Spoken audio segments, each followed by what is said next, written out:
Hey guys, welcome back. If you've played Halo Infinite's campaign, then you'll know that even with the main game over, there's still a lot to be done on Zeta Halo. The ending was decently open, it was close enough to give us a concise ending to the main story, but it left the narrative open to being added on in the future, and with Halo Infinite being the only game for the next 10 years, which I don't know about that because a lot of games have said that in the past and it's never ended up happening, but if it is supposed to be the only game for the next 10 years, then we are going to need some campaign DLC to continue the story. Now, I think it's almost a given at this point that Infinite will end up getting campaign expansions or DLC or something at some point, and so today, with the added hindsight of having actually played the campaign this time, I want to talk about some DLCs that I would love to see based on what I experienced in the main campaign. Quick reminder that if you want to pick up any PC or Xbox game codes, then head on over to HiddenXperiaBusiness, buy through that store. They're all provided by Microsoft and Xbox, so they're all legit codes, and your boy will get a little bit of a kickback. Obviously, totally optional, but if you want to get something, then maybe give it a shot. So, with that said, let's begin today's 7 DLCs that I would love to see in Halo Infinite. So, the first DLC is easily the most requested and the most obvious one, but honestly I have a new appreciation for how it could potentially play out having played the game. And that is an ODST DLC. Now, the ODSTs were pretty absent, at least from the gameplay in Halo Infinite's campaign, which I'm not gonna lie was a bit of a letdown for me. But, that said, a pseudo kind of ODST sequel set on Zeta Halo would be a damn fine way to rectify that. Now, although in the status report that Chief gets of the Infinity's battle with the Banished, it looks as if all the ODST squads on the Infinity were killed, we actually know from some of the audio logs in the game that that's not the case. At one point, a Marine tries to order in Helljumper support to liberate captured Marines from the Redoubt of Sundering, so presumably there are still some Helljumpers out there alive. And that leads me to discussing the execution of this potential DLC. Now, there are so many ways they could do an ODST spin-off expansion DLC, but I'm not gonna lie, my favourite idea is kind of mixing Halo Combat Evolved and ODST stories. So you'd play as an ODST squad who have to hot drop out of the Infinity as it's going down and being attacked from the Banished, and as a result, end up scattered on the surface of Zeta Halo. Similar to ODST, one of the goals is to reunite with your squad while being hunted by the Banished, while also trying to regroup with the rest of the UNSC, similar to Combat Evolved, and maybe even try and rebuild a base or something to get the UNSC a foothold on the ring. Now, of course, there's the cool factor of actually playing as ODSTs again, but another great thing that could come from this DLC would be fleshing out other elements of Infinite's story that maybe didn't get enough attention in the main campaign. For example, some of the Banished leaders, like Hyperius and Tavares, that had literally zero fleshing out or anything in the main campaign, well, they could be fleshed out and expanded upon in this DLC. Maybe they're the main antagonists of it. You could even go as far as having some of the Banished HVTs, the side bosses, be proper antagonists as well. I really feel like with the day-night cycle, and with the open world, and with the fact that there's an interactable TAC map, all the elements of an ODST game or experience are there in Halo Infinite, you just gotta put them together.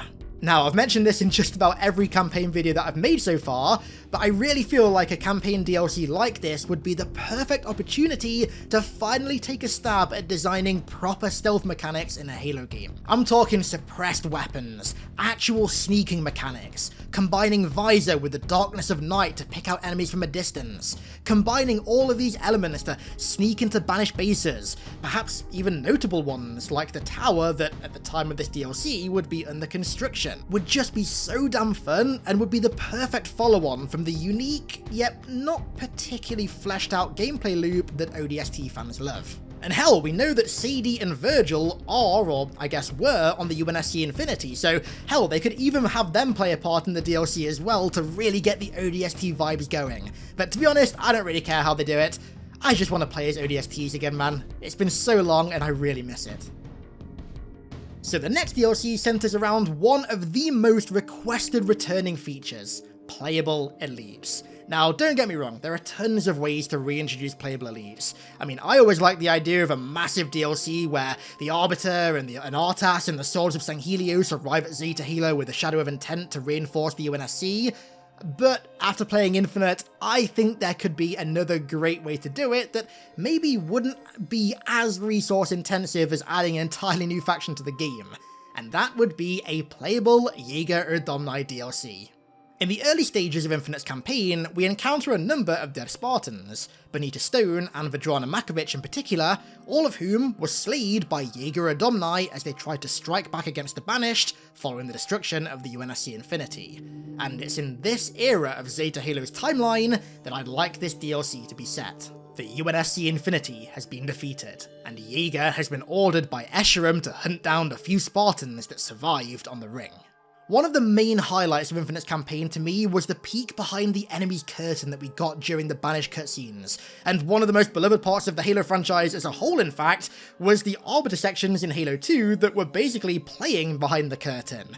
It gave us a totally unique look at the behind-the-scenes operating of the Covenant, and I really think that something like that for the Banished would be fantastic. It'd be great to not only flesh out the faction as a whole, but also certain members of it that maybe didn't get enough fleshing out in the main campaign. Hyperius and Taurus! I could definitely see this being a kind of Hand of Atriox themed DLC, so those two would definitely end up playing a part in it. But man, what I wouldn't do to get a DLC where we play as Jega and get to experience firsthand how he got the title of Spartan Killer.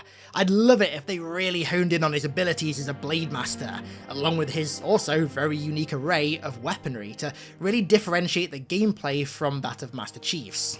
Honestly, the more that I think about it, I can kind of imagine this DLC being like Halo's version of Predator Concrete Jungle in terms of character progression. And instead of maybe upgrading your Mjolnir, as you go through the world and slay Spartans, you can augment your cyborg limbs with custom weaponry, almost like trophies from your kills.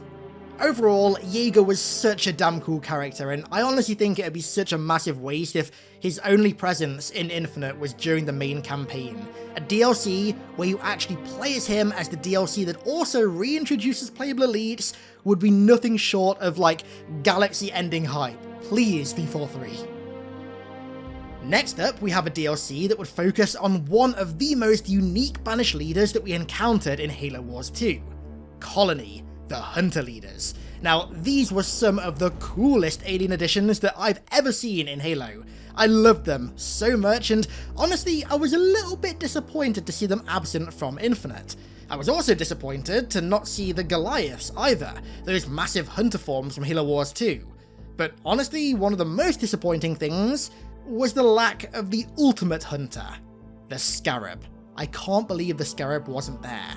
However, I'd love a DLC where, for example, Colony arrive at Zeta Halo to reinforce what remains of Escherum's army with a load of really unique variations on Let Go forms. Not only would this be a fantastic opportunity to reintroduce and also flesh out two of the most unique characters in the entire franchise, but it would also be a great opportunity to really flesh out the Let Go form as an enemy class as a whole. Instead of just having hunters, you could have Goliaths, you could have a swarm, you could have scarabs. There's so many things that could be done with Let Go forms, and I can't believe it's never been fleshed out in a main Halo game before. Halo Wars 2 did that so well, and I'd love to see that done in Halo Infinite. But most importantly, it'd mean that we'd finally get the Banished Scarab. It was so sorely missing from Halo Infinite's campaign, and honestly the Scarab in general has been sorely missing since ODST, so this would be the best opportunity to bring it back.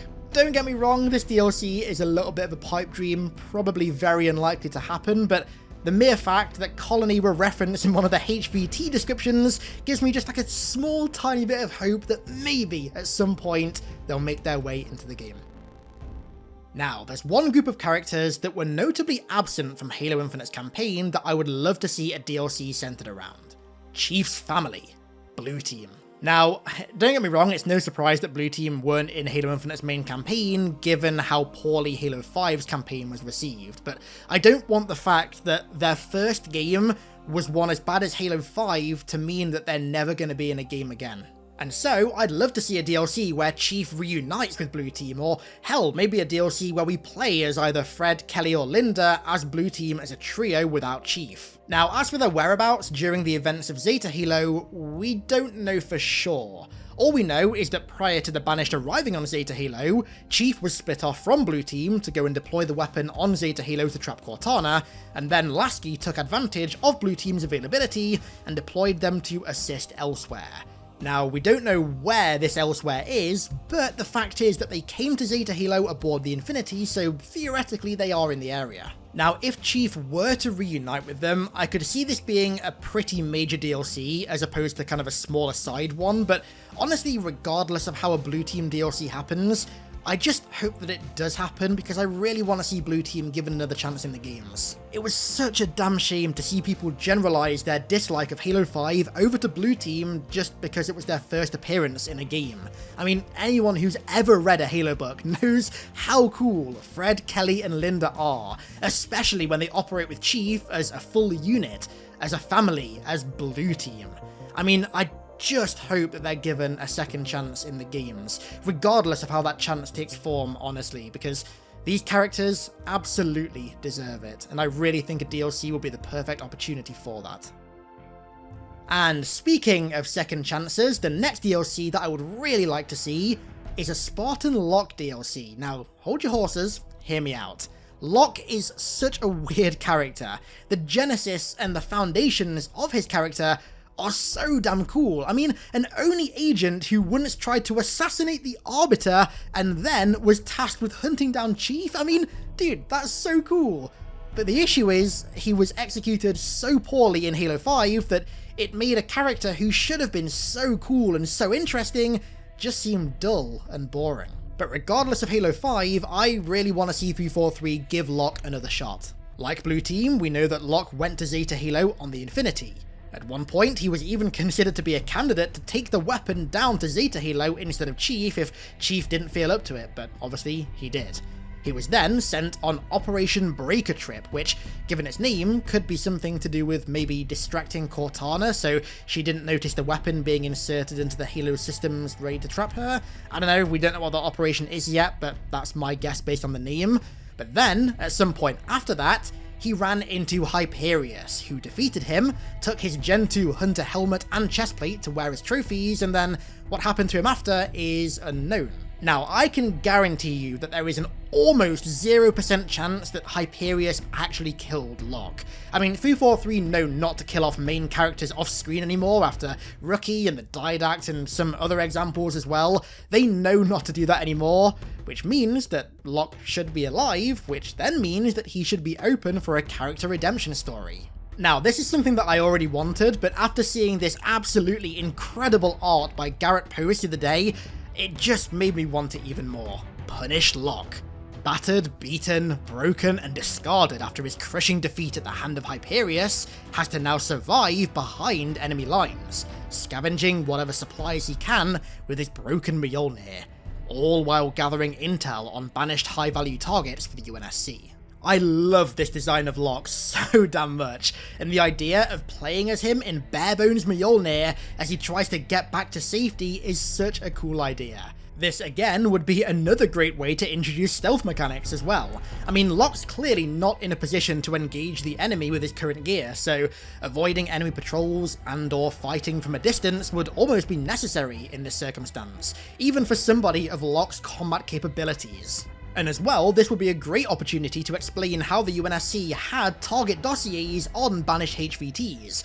During the Human Covenant War, Locke was tasked with creating an actual target dossier on the Arbiter, so he could put those skills to use here, creating the dossiers that later Chief would read before executing the targets. I mean, it even says that these dossiers were written by naval intelligence, so it'd only be right. And furthermore, icOHGODITZZEALOTxXXi, the voice actor of Locke in Halo 5, is actually in Halo Infinite. He voiced Atriox in Halo Infinite, so they could definitely get him back as Locke. Ultimately, I think this would be a great way to redeem his character and to give him a second chance at maybe becoming a fan favourite character, because before Halo 5, I remember everyone loving his character. Focus on the pre-Halo 5 elements of his character that people really got attached to, and I guarantee people will end up liking him regardless of Halo 5, and I think a campaign DLC would be the best opportunity to do that. And staying on the topic of second chances, we have the Didact, one of my favourite characters that I really want to see make a grand return. From his introduction in Halo 3's terminals, to his fleshing out in the Forerunner trilogy, and his presence in Halo 4, the Didact is such a damn cool character, so to see his just frankly pathetic death, it's not an actual death but it may as well have been, in Halo Escalation, is just garbage. I really want to see him make a return. Honestly, if it were me, the first thing I'd do is retcon his death in Halo Escalation and have him return as one of his really cool early Halo 5 concepts, not as an AI or as an essence created by the composer, but rather as the punished Didact. But I hear you asking, where the hell would he fit into the story? Well, the Foreigners wanted to contain the Endless because of the threat they posed to their power and to exposing their truth, so much so that they even deployed offensive bias to help contain them. And now that they've been freed, this could create a kind of enemy of my enemy is my friend kind of situation between humanity and the Didact, as the Endless pose a significant threat to both species. And of course, this would lead to the Didact returning as an ally to help Chief, which is like a literal dream Halo scenario for me. And of course, this fits even more when you start to factor the Flood into the occasion as well, but that's a whole different topic for a whole different video. If you want to listen to a really cool theory about how the Didact might actually return, check out Halo Cannon's video that he made the other day. Highly recommend listening to it. Now, what's interesting is that the Didact may have actually been in Halo Infinite already, which sounds strange, but hear me out. So, on the Conservatory, there's this audio Easter egg where a bunch of Foreigners start talking about what to do with the Endless many, many years ago, like 97,000 something years ago. And I swear, one of the Foreigners that talks sounds exactly like the Didact. There is balance restored. And furthermore, again, the Didact's voice actor, Keith Shirabaka, I believe that's how you pronounce it, sorry if it's not, is actually in Halo Infinite. In fact, it's his first appearance in a Halo game since he voiced the Didact in Halo 4. He voices Tavares. Now, why would they have not just such a high-tier voice actor, but a high-tier actor play a character as minor as Tavares? Seems rather odd to me. Granted, there's always the chance that Tavares was originally meant to be as main of a character as Jega, for example, but a lot of his voice lines and sections got cut from the game. Who knows? I just find it rather interesting when you throw it into the pot with all the other Didact evidence and theories that we have. Either way though, I really hope that the Didact returns to Halo at some point, hopefully in a Halo Infinite campaign DLC, and either allies with us against the Endless or the Flood, or is an enemy again. Honestly, I don't even care how he comes back, I just want the Didact back so bad. And speaking of the Flood, my final Halo Infinite DLC want is the most obvious one of all of them, goes without saying, the Flood. We've had various hints and bits of evidence in the campaign that suggest that the Flood could/will play a role in Infinite's narrative somewhere down the line. I mean, hell, I even made an entire video on it, so I won't discuss it in detail here, but the bottom line is, we have a game that is set on Zeta Halo.